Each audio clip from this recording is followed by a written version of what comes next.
Good afternoon, everybody. My name is Deputy Chief Derek Swope of the Altoona Police Department. Today we're going to go through an incident that occurred in the city of Altoona. This morning at approximately 9:14 a.m., Altoona police officers received a call of a suspicious male at a local restaurant. It was reported that the male matched the description of the UnitedHealthcare murderer in New York City. When officers arrived, they made contact with the male who had a face mask on. That male was asked to remove his face mask, and officers immediately recognized him as a suspect in the New York City shooting in recent days. That male was asked for a form of identification. He then provided a fake identification card out of New Jersey. After a brief investigation, it was determined that the ID provided was in fact a fake ID, and he was subsequently arrested for a forgery charge. Once he was taken into custody for that forgery charge, he was transported to the Altoona Police Department. Once at the Altoona Police Department, that male was searched instant to arrest. It was discovered they had a United States passport that identified him as, Luigi Mangione. From there, continued search of his property. A firearm was located, and a suppressor was also located. There were also other items of evidentiary value that were located that would assist in this investigation. At this time, I'm going to turn it over to Governor Shapiro for some words.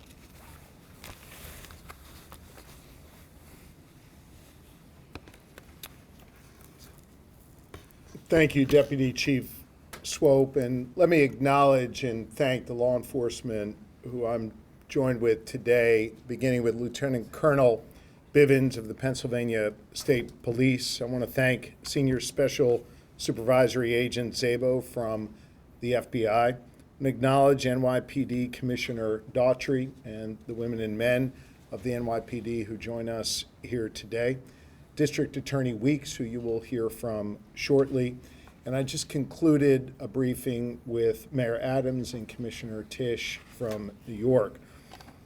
I want to begin by thanking our fellow Pennsylvania resident who acted as a hero today. Pennsylvania resident saw something early this morning at McDonald's and said something to our local police. And our local police here in Altoona acted swiftly. I want to say a special thanks to Officer Tyler Fry of the Altoona Police Department.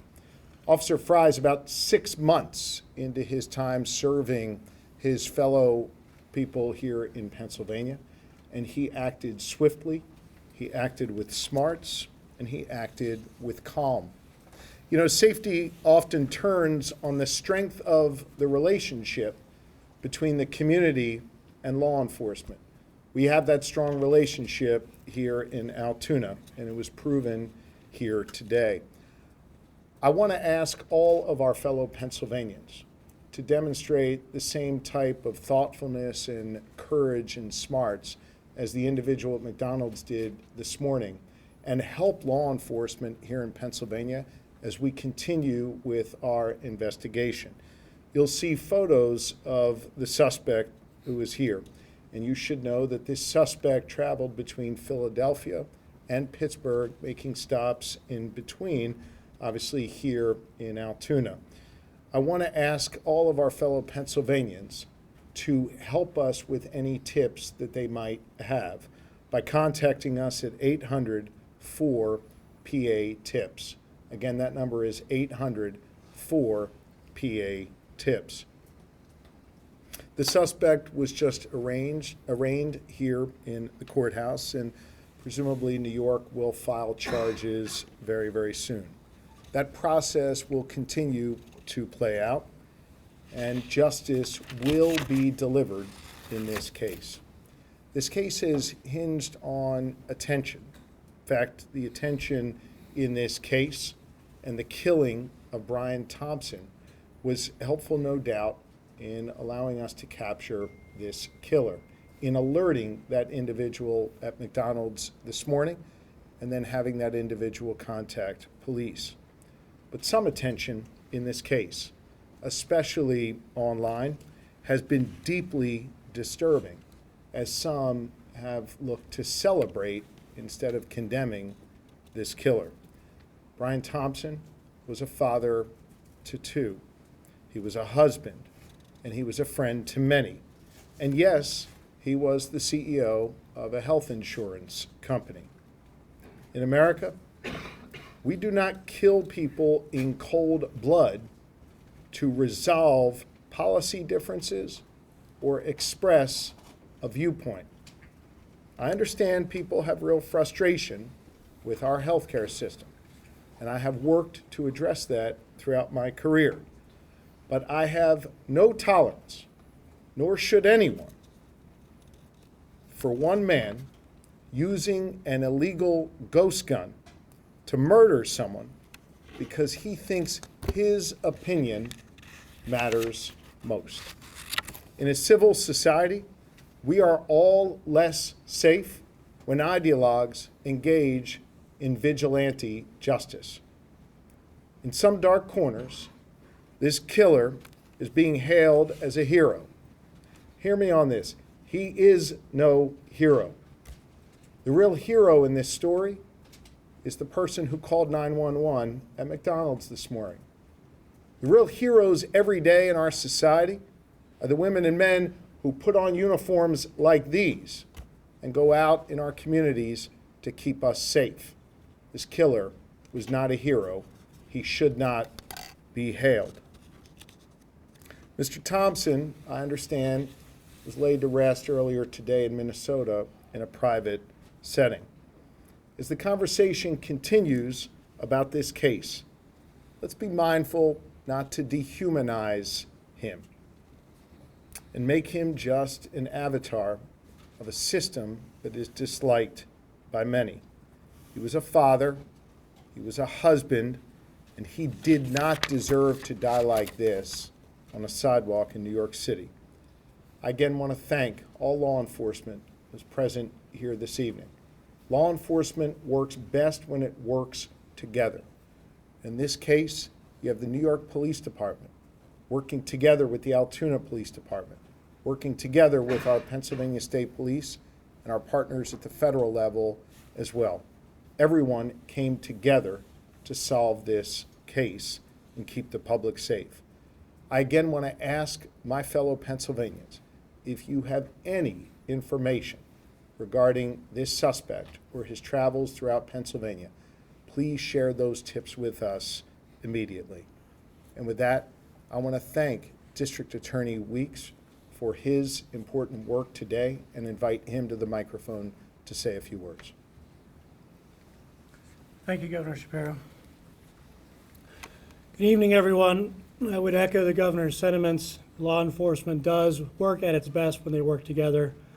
I'd also like to thank District Attorney Seidel. He and his staff came down from the Manhattan District Attorney's office today in record time to assist us at the Altoona Police Department. And as the governor stated, the State Police, the Altoona Police Department, the FBI, the New York City Police Department, Logan Township Police Department, the Blair County Sheriff's Department, and other agencies all worked together today to do what needed to be done to seek justice. I often brag about how the community in Blair County isn't afraid to say something, to report a crime, to contact local law enforcement.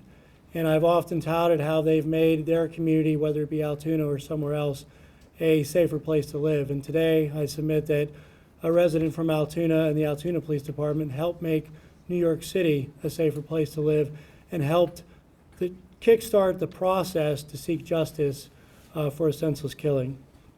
So again, I'd like to thank everybody, and it's my honor to introduce Deputy Commissioner Daugherty at this time. Thank you. Thank you, Mr. DA. On behalf of the New York City Mayor Eric Adams, my boss, Police Commissioner Jessica Tisch, wants to extend, once again, their appreciation to the Altoona Police Department, to your leadership team, the federals, state, local authorities, and especially to the customer at the McDonald's that seen something, said something, to the McDonald's employee that called 911 and reported this individual inside of their restaurant. The men and women behind me, the detectives. Some of these detectives that are standing behind me haven't been home since Tuesday when this incident happened. They've been working this case tirelessly around the clock. And when they got that phone call, immediately they jumped in their car, the police car, and raced down here to go see if this was the individual that we were looking for. That's dedication. Their commitment to bringing this individual to justice is just standing behind me. And on behalf of the mayor and the police commissioner, they extend their thanks and appreciation to you as well. Here's a message to the criminal element that think that they want to commit a crime in New York City and cross state lines, county lines. The message is very clear. Police Commissioner Tish's police department will find you and bring you to justice. Just look behind me. Thank you.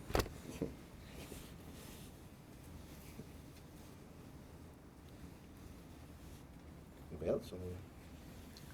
I think with that, we'll be happy to try and take a few questions. Question, I guess maybe for the local person about the arrest specifically today. I don't know. We'll defer to Altoona Police. I guess I'm curious if you could hear a little bit more about the dynamics, if you could set the podium. Sure. If you could hear a little bit more about the dynamics inside that McDonald's. And there was some detail in the affidavit about what happened when the individual was asked if he'd been to New York. Could you speak a little bit to his demeanor and how that played out? Sure. So it was a peaceful arrest, first and foremost. The officer quickly recognized the male as the suspect from the shooting. And within several seconds of the first contact, he had asked the suspect if he had been in New York City recently.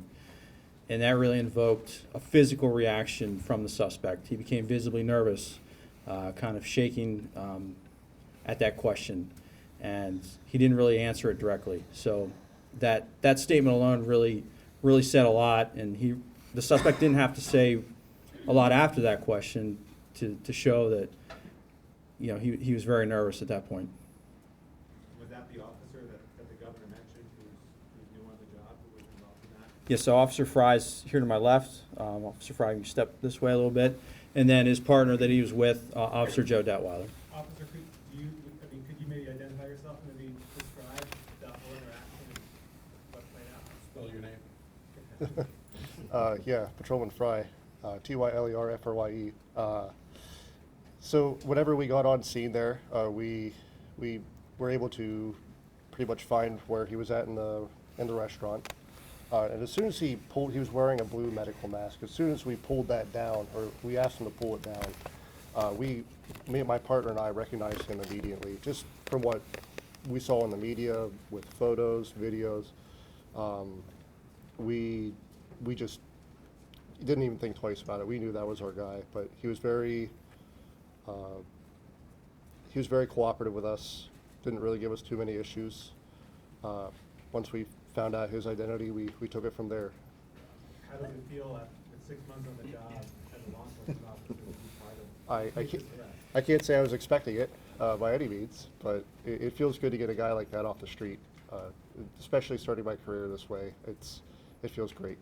So upon his arrest, has he made any statements since his arrest? Has he asked for a lawyer yet? To my knowledge, he hasn't made any statements. How long was he staying in Altoona, and where was he staying? And then was the gun on himself, or was it in like a car somewhere? We are still investigating how long he's been in Altoona. There's still a lot of follow-up to do in this case. Again, the men and women behind me are assisting with that.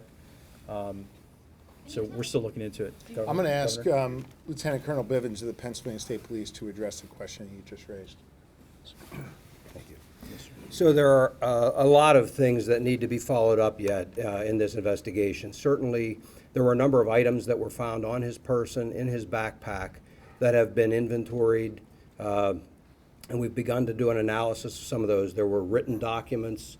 There are electronic devices that are in the process of being downloaded. Search warrants are obtained. And so over the next hours and days, those efforts will continue, and we're going to take a closer look at all of the information that we can glean from that regarding his activities up until and during the time of the homicide, his flight from New York, and we know that he has been in Pennsylvania, excuse me, for several days. And so part of that investigation will also focus on trying to retrace his steps. We've already identified businesses, for example, that he frequented in this area and activities that he engaged in. That led us to more evidence. And so all of that is becoming kind of a mountain of evidence that has to be analyzed and looked at. I'm confident we'll have a much better idea of his activities over the past number of days in New York and in Pennsylvania. Additionally, we're also trying to determine that we don't have another actor or an accomplice out there. And so this information will all be used to help us prove or disprove whether that exists and whether there were any other intended targets. So a lot of questions that are out there that are unanswered yet, but we have a lot of information that we can examine that hopefully will give us some of those pieces of data that we need. You asked, or someone asked about the interview. He was initially cooperative. He is not now. And so he has been arraigned and transported and will be securely housed pending the filing of additional charges in New York. Sir, you just say he is an actual suspect in Governor Shapiro, you mentioned that he was in Pittsburgh at some point. Is that correct? Yes. What do you know about that time in Pittsburgh? We're not going to get into any more details at this time. We would like to hear from any Pennsylvanian or any Pittsburgher who had any sightings or any dealings with the individual. That's why I specifically asked for anyone with tips to share that with us. Can you talk about the extradition to New York? How does that process work? I know that you have your case here, but what happens with the New York part of it? And how long does it take? Thank you. So that answer depends. Once the charging documents are filed in the state of New York, we will file a fugitive justice complaint against the defendant. He'll be brought before a common pleas judge shortly thereafter, and the defendant will be presented with the option to waive his extradition or to contest his extradition. If he waives his extradition, we of course will make him available to the NYPD and the Manhattan District Attorney's Office as soon as we're able to arrange his transportation there. If he contests it, that process typically takes between 30 and 45 days to do the requisite paperwork, but we do that all the time in our office, and that's kind of a normal procedure. On the matter of the backpack itself right now, the backpack itself, you had the one that was in New York. Do we know if that's the same one that he had at the time of the shooting there, or is this backpack that he had here one that he may have acquired? And the findings inside, he found the silencer and cash, some foreign currency as well. Is that correct? I'll defer to someone else. I'm not going to speculate on any of the interpretation of the evidence. I'm going to rely on the officers doing the investigation to complete that and reach their conclusions. Can we say that at this point he is a suspect in the hit on the United CEO? Can we call him a suspect at this point? Obviously he was arrested on other. Yes, as we confirmed at his preliminary arraignment, with the permission of District Attorney Seidel, we expect charges to be filed forthwith. And obviously that I'm not going to speculate on that timing, but tonight or tomorrow or sometime in the very near future for homicide. Any insight into a motive? Sorry, sir, can I just ask, in terms of the officers investigating this case, can you say any more about a suspected possible motive? So at this point, we're not going to comment on that. I mentioned that there is a lot of information to go through. Certainly everything has been or will be shared with NYPD, but there is other information that really doesn't even pertain to that investigation. It, again, focuses more on his activities here in Pennsylvania and other travels. So all of that hopefully will shine more light on it. There is some information that gives us some insight into his thinking, but again, all part of the ongoing investigation and way too early to discuss that. As far as the NYPD, we're not going to be commenting on the investigation steps here. In the next couple of days, there'll be a media availability at One Police Plaza, and Commissioner Tisch will update. Commissioner Tisch and the Chief of Detectives, Joe Kinney, will update the media at One Police Plaza. But I will be happy to talk about that. The Commissioner Tisch and the New York City Mayor did FaceTime Officer Fry, and then thanked them for their service. So that was he got a pretty cool phone call from the mayor and our police commissioner. Do we know how he got to Pennsylvania? Was it through aircraft, train, bus? How did he arrive in Pennsylvania? Again, we do have a good idea of that, but all part of the ongoing investigation. But just to clarify, Governor, you had suggested, I think I heard you, I want to make sure I heard it right, that he, I guess he took a bus from the terminal, the George Washington Bridge, to Philly, and then from there he was around the state and wound up here, or is that can you be any more specific about how you think this works? Well, again, I'll jump in, as it's all part of the ongoing investigation. And so, yes, we do have a good idea how he got from Philadelphia to Pittsburgh, but there are some gaps in time. And so before we start laying out a timeline of his travel, we really need to work through all of that. And so we know that at some point it is likely he was in a variety of locations across the state, to include Philadelphia, Pittsburgh, and points in between. And then Altoona, so Philadelphia, then Pittsburgh, and then he made his way back here to us. Again, that'll all be part of the, I mean, logically, he's caught here in Altoona, so logically, he was in those locations first. But again, the timeline of all of that will be part of the ongoing So investigation. what was our Can you response to elaborate on the this? currency back? Detection for several days. Obviously, he was caught at McDonald's this morning. And guy's got to eat. For the past few days, he's been on the run for multiple days at this point. How did he manage to evade detection for so long? So I think, again, as part of the ongoing investigation, when we determine where he's been, where he stayed, those kinds of things, we may be able to answer some of those questions. But right now, I will tell you that based on everything that we have seen, he was very careful with trying to stay low profile, avoid cameras, not all that successfully in some cases, but that was certainly the effort he was making. He took steps to try and avoid detection with some of the electronic devices and things as well. So again, all part of the investigation, but clearly, somebody that was very security conscious and trying to avoid And someone to be clear, he identifying. has no criminal record, and this was a name that was not previously known to law enforcement? I am not aware of a criminal history on this Could you individual. speak to those Sir, tech, can you to please those, elaborate to on those the tech cash? evasion devices? It was mentioned in the hearing, and then the defendant said that those were waterproofing bags. Could you speak a little bit more to what was taken into evidence today? No, not at this point. Again, I've spoken generally about what's there, but at this point, everything remains under investigation, and we'll have much more information, and New York will certainly have information for you in the future. How confident are you this is a suspect? Is there still a search for any other suspects other than the accomplice or potential accomplice? We're still going to canvass. We're still going to investigate. Like I said before, we're going to provide an update in a couple of days by the police commissioner and the chief of detectives back at New York. I will say this though: if anybody out there that has any information that they think that will help this case, to please contact our tip line, which is 1-800-577-TIPS. And remember, all calls are kept confidential. Just to clarify, the customer spoke with the employee called 911. That is my understanding, yes, sir. Was it a customer that recognized the suspect first, told an employee, and the employee rang the police? Is that correct? Yes, my understanding, I was just confirming, but my understanding is the employee became suspicious, thought they recognized, and wanted someone to check it out further. Did someone refer to a customer?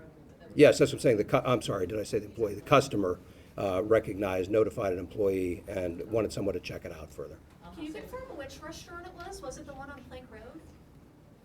I'm not familiar with the address of that. It's a McDonald's, Does someone but at local police know? is that it? Yes, they tell me it is. The suspect disputed the currency. Can you explain why there might be discrepancy or how much he was found to have? Again, we're not going to talk about what was found in the bag. We have accurately cataloged everything that was in there, and that'll be a matter for the future. DA Weeks, could you repeat what you said in court about that money?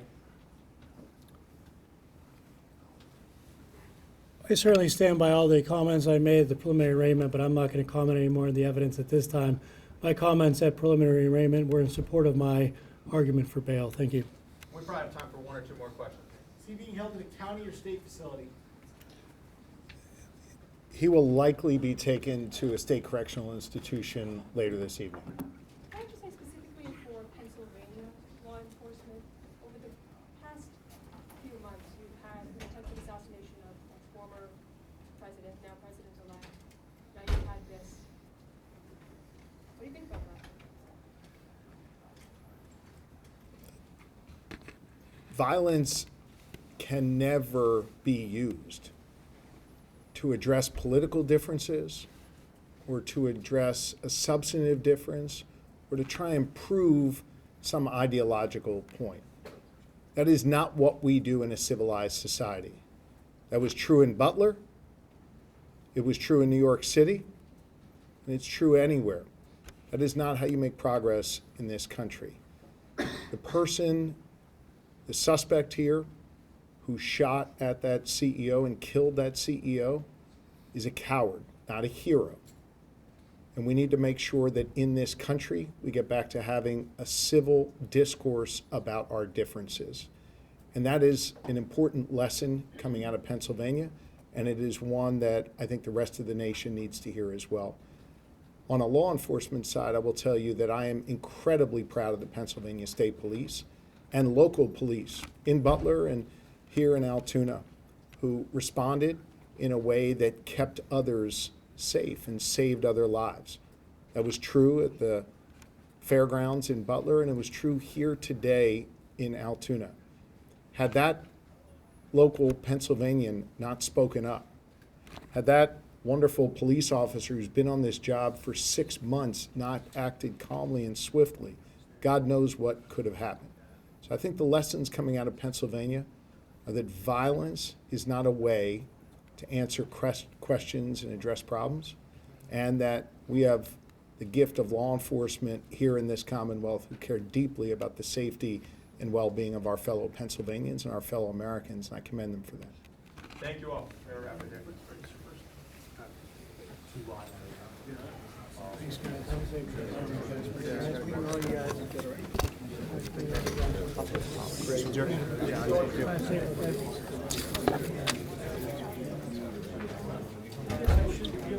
At this point, they're going to go.